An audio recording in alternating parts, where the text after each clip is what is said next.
Subscribe کیجئے ہماری channel کو اور ہمارے ویڈیوز کو سب سے پہلے دیکھنے کے لیے بیل آئیکن بھی دبا دیجئے۔ اور یہ بات میری ایسی ہے کہ آپ ناراض بھی نہ ہوں، آپ محسوس بھی نہ فرمائیں۔ دیانتداری کی بات یہ ہے کہ ہم اپنی بات کو پڑھتے نہیں ہیں، دلائل سے یاد کرتے نہیں ہیں، سمجھتے نہیں، اور ہم ایک جملہ کہہ کے اپنی جان چھڑا لیتے ہیں۔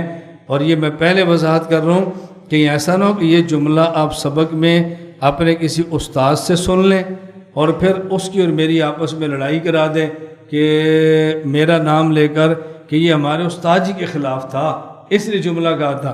جس لیے میں پہلے وضاحت کر رہا ہوں، میں کسی خاص استاد کسی کے بارے میں نہیں کہتا، میں عمومی ایک بات کہتا ہوں۔ آج ہم نے اپنا ایک مزاج بنا لیا ہے، ہم کہتے ہیں بھی ہم اپنے اکابر کے اندھے مقلد ہیں۔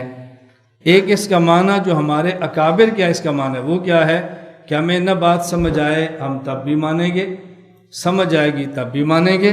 ہمارا ذہن ہے کہ ہمارے اکابر کا علم، ہمارے اکابر کا فہم، ہمارے اکابر کی سوچ ہم سے بہت بلند ہے، ہم ان کا گرد پا بھی نہیں ہیں، اس لیے ہم ان کے اندھے مقلد ہیں۔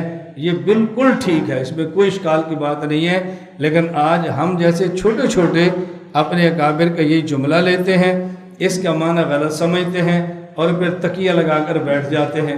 ہم کہتے ہیں ہم اپنے اکابر کے اندھے مقلد ہیں، اس کا معنی نہ ہم نے تیاری کرنی ہے، نہ ہم نے دلائل سیکھنے ہیں، نہ ہم نے کسی سے بات کرنی ہے، نہ یہ ہم نے بحث کرنی ہے، کیونکہ ہم اندھے مقلد ہیں۔ اور بھئی جو ہمارے بزرگ فرماتے تھے اندھے مقلد ہیں، وہ دلائل سے بات بھی کرتے تھے، باطل کی تردید بھی کرتے تھے، عقائد پر کھل پر کام بھی کرتے تھے، شبہات کا رد بھی کرتے تھے، اور اس کے باوجود وہ فرماتے ہم اپنے اکابر کے اندھے مقلد ہیں۔ کیا معنی؟ اس علم، اس فہم، اس دلائل کی طاقت کے باوجود ہم اپنے اکابر کے ساتھ ہیں۔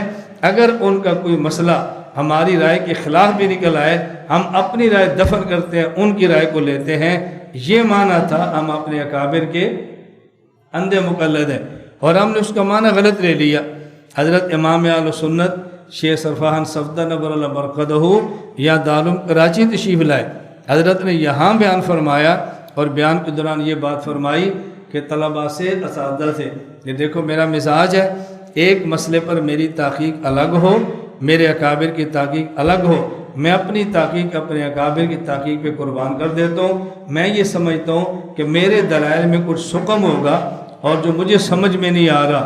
ایک معنی یہ تھا اکابر۔ اب حضرت امام اہل سنت نے بیانات بھی کیے ہیں، کتابیں بھی لکھی ہیں، دلائل کے ساتھ باطل کا رد بھی کیا ہے، دلائل کے ساتھ کیا ہے، ہر فتنے کے خلاف لکھا ہے، اور کیا فرماتے میں اپنے اکابر کا اندھا مقلد ہوں۔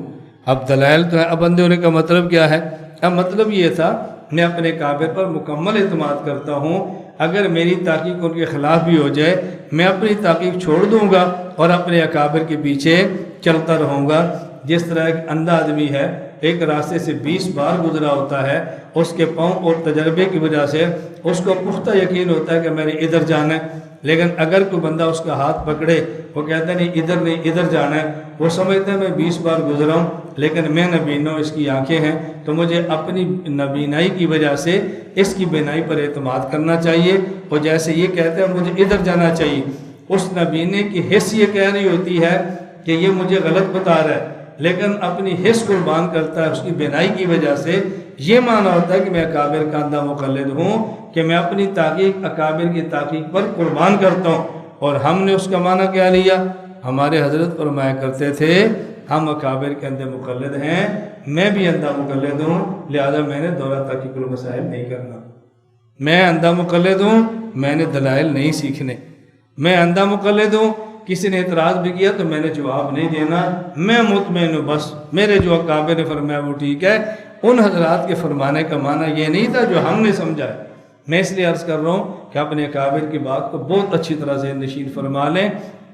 اندھے مقلد ہونے کا معنی آپ دلائل سیکھیں، دلائل جمع کریں، سارا کام کریں، اور اس کے باوجود کہ آپ کے اکابر کی رائے کے خلاف ہو جائے اس میں خاموشی اختیار کریں، یہ بات